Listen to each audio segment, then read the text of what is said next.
पाकिस्तान तहरीक इंसाफ ने इस सारी सीटों के लिए कैंडिडेट फाइनल कर दिए थे। फिर दिसंबर के महीने में हमने अपनी लिस्टें इलेक्शन कमीशन के सामने, मुतालिका आरओ के सामने हमने जमा करवाई थी। इलेक्शन कमीशन ने हमारे वोमेन की सीट्स पे जो हमने दी थी उसका शेड्यूल चेंज कर दिया था रिज़र्व सीटों के लिए, लेकिन हमारे वोमेन और नॉन मुस्लिम की स्क्रूटनी नहीं करवाई थी। बाद में जब बल्ला हमसे जाता रहा, उसके तनाजुर में हमने फिर पहले से एक प्लान बी रखा हुआ था जो हमने आप लोगों के साथ शेयर किया था। उस पॉलिटिकल पार्टी का भी हमने रिज़र्व सीटों की लिस्टें भी जमा करवाई थी, उनके नॉमिनेशन भी हमने इलेक्शन कमीशन के मुतालिका आरओज़ के सामने हमने भेज दी थी। इलेक्शन कमीशन ने जब से हमसे बल्ला गया और हमारे निशानात, इंडिपेंडेंट निशानात हमारे अलाट हुए, तो इलेक्शन के बाद हमें मजबूरन ये इक़दाम लेना पड़ा कि हमने एक और पार्टी को ज्वाइन करना पड़ा, क्योंकि जिस पार्टी को हमने ज्वाइन किया था, जिसके टिकट्स हमने इशू किए थे, जिनके टिकटों पे बेस पे हमने रिज़र्व सीटों की लिस्टें भी जमा करवाई थी, पाकिस्तान तहरीक इंसाफ नज़रियाती, उनको डराया धमकाया गया था, उसको उठवाया गया था, उससे प्रेस कॉन्फ्रेंस कराई गई थी, उसके तनाजुर में वो सारी लिस्टें भी ख़त्म करवाई गई थी। इसलिए वो आखिरी दिन था इलेक्शन का, जिस दिन निशान अलाट होने थे, ये उस दिन की बात है। इसके तनाजुर में इलेक्शन के बाद हमने दो मकासद के लिए एक पॉलिटिकल पार्टी को ज्वाइन करना था। एक ये कि जो हमारे आज़ाद कैंडिडेट थे, जिनको डराया धमकाया जाता था, लालच भी दी जाती थी और फिर उनसे पार्टी चेंज करवाई जाती थी। कुछ कैंडिडेट के साथ जब ऐसा हुआ तो हमें ये ख़दशा हुआ कि बाकी को भी के साथ ऐसा सलूक रखा जाएगा, तो हमने पॉलिटिकल पार्टी को दो मकासद के लिए ज्वाइन करना था।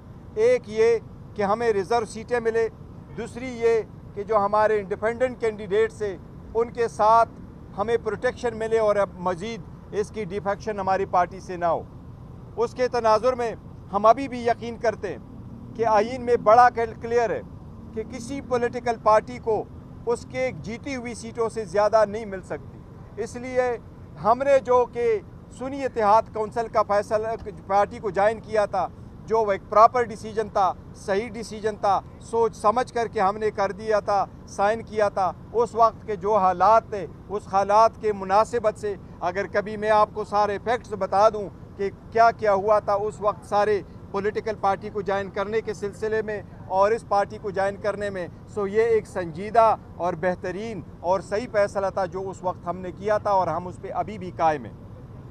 इसलिए हमें सुप्रीम कोर्ट से ये इस्तदा है और इल्तिमास है कि हमारे केस का जल्द से जल्द फैसला हो और आर्टिकल 51 की ये तशरीह ज़रूरी है कि क्या किसी पॉलिटिकल पार्टी को जीती हुई सीटों से ज़्यादा रिज़र्व सीटें मिल सकती है या नहीं, ये बहुत अहम है। इसीलिए हम समझते हैं कि इंशाअल्लाह ताला अदलिया का फैसला हमारे हक़ में होगा।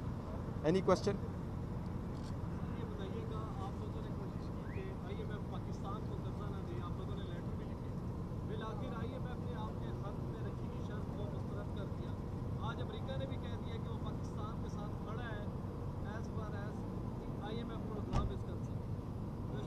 देखिए, जो IMF का लेटर हमने लिखा था वो बड़ा कैटेगोरिकल था, उसके कंटेंट्स बड़े क्लियर थे और हमारे लेटर में कहीं भी ये नहीं लिखा था हमने कि आप पाकिस्तान को एड न दें।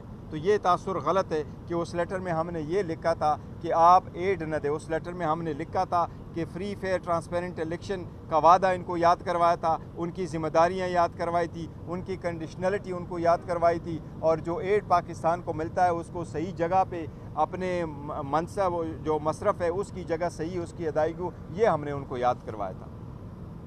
आज PTI के जो कारकुनान हैं उन्होंने अमेरिका में IMF के दफ्तर के बाहर मुजाहरा करके पाकिस्तान को माली इमदाद ना देने और अगर दी जाती है तो सख्त से सख्त तरीन शराइत जो है वो नाफिज करने का मुतालबा किया। और दूसरा, आज असद कैसर साहब ने भी असम्बली में एक इशू रेज किया है कि हम उस वक्त तक फ़लस्तीन के हक़ में करारदाद पेश नहीं होने देंगे जब तक इमरान खान साहब के हवाले से करारदाद नहीं। देखो, मैं इसकी तशख़ीस करता हूँ, कल जो करारदाद पेश हो गई है वो शोर शराबे में ज़्यादा था। असद कैसर साहब ने कभी भी ये नहीं कहा है कि हम फ़लस्तीन के हक़ में रेजोल्यूशन की ताउन नहीं करेंगे, ना अप्रूवल में हिस्सा देंगे जब तक खान साहब के हक़ में नहीं। फ़लस्तीन का इशू डिफरेंट है और हमने फ़लस्तीन के इशू पे किसी इशू को और को मिक्सअप नहीं किया है। ये मिसअंडरस्टैंडिंग है। शायद वो उस वक्त की शोर शराबे में शायद ऐसी उस मिसकंसेप्शन क्लियर हुई होगी। अदरवाइज़ हमारी तरफ से वो यूनानिमस है और हमने उसके साथ एग्री कर दिया था। हमने जो नहीं एग्री कर दिया था जिस रेजोल्यूशन के साथ,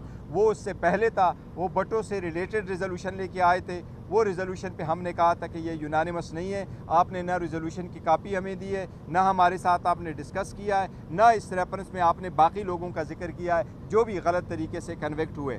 और दूसरी बात, जो रेजोल्यूशन पे हमने अपना रेजोल्यूशन पुट कर दिया था, वो वुमेन डे पे जब इनकी गवर्नमेंट की रेजोल्यूशन आई, उस वक्त हमने उनको पॉइंट आउट कर लिया था कि जिन वुमेन का आप जिक्र कर रहे हैं उसमें हमारे बहनों और का भी जिक्र होना चाहिए जो जेलों में हैं, तो हमने उसका भी तस्करा किया था। इसलिए गवर्नमेंट ने अपना रेजोल्यूशन पुट कर दिया था और हमने अपना रेजोल्यूशन पुट कर दिया था। इस्लामोफोबिया पे जो रेजोल्यूशन है वो इस रेजोल्यूशन भी यूनानिमस था और हमने उस पर कल प्रोग्राम भी किया था।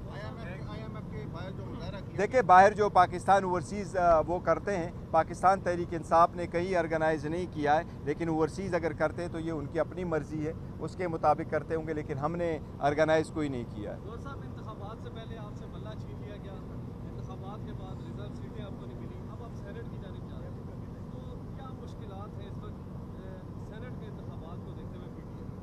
देखिए, मुश्किलात तो वाकई है और हम जो कोशिश कर रहे हैं वो इसके लिए कि जमहूर मजबूत हो, ईमान मजबूत हो और इलेक्शन के जो वोट है उसमें पैसा ना चले। और पहले भी एक पिटीशन हमने सुप्रीम कोर्ट में दाखिल करवाई थी। PTI ने, खान साहब ने अपने आर्टिकल 186 पे एक ओपिनियन मांगने के लिए सुप्रीम कोर्ट को पिटीशन भेजी थी और उसमें सुप्रीम कोर्ट ने ये होल्ड कर दिया था कि सेनेट के इलेक्शन में हर वोट वेरीफाइबल होना चाहिए।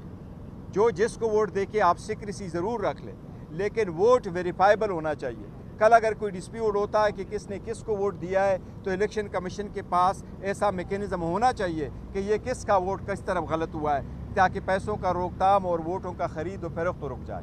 तो अभी भी हमारा मुतालबा है, सुप्रीम कोर्ट से भी मुतालबा है कि ये आपकी जजमेंट है और इलेक्शन कमीशन से ये मुतालबा है कि वो आपके ख़िलाफ़ ये जजमेंट दे गई थी, आपको डायरेक्शन दे गई थी, आप ज़रूर उस वोटों पे एक बार कोड वहाँ लगाएं और वो वेरीफाइबल करें ताकि ये लॉन्ग टर्म में ये प्रोसेस हमेशा के लिए ख़त्म हो। शुक्रिया जी।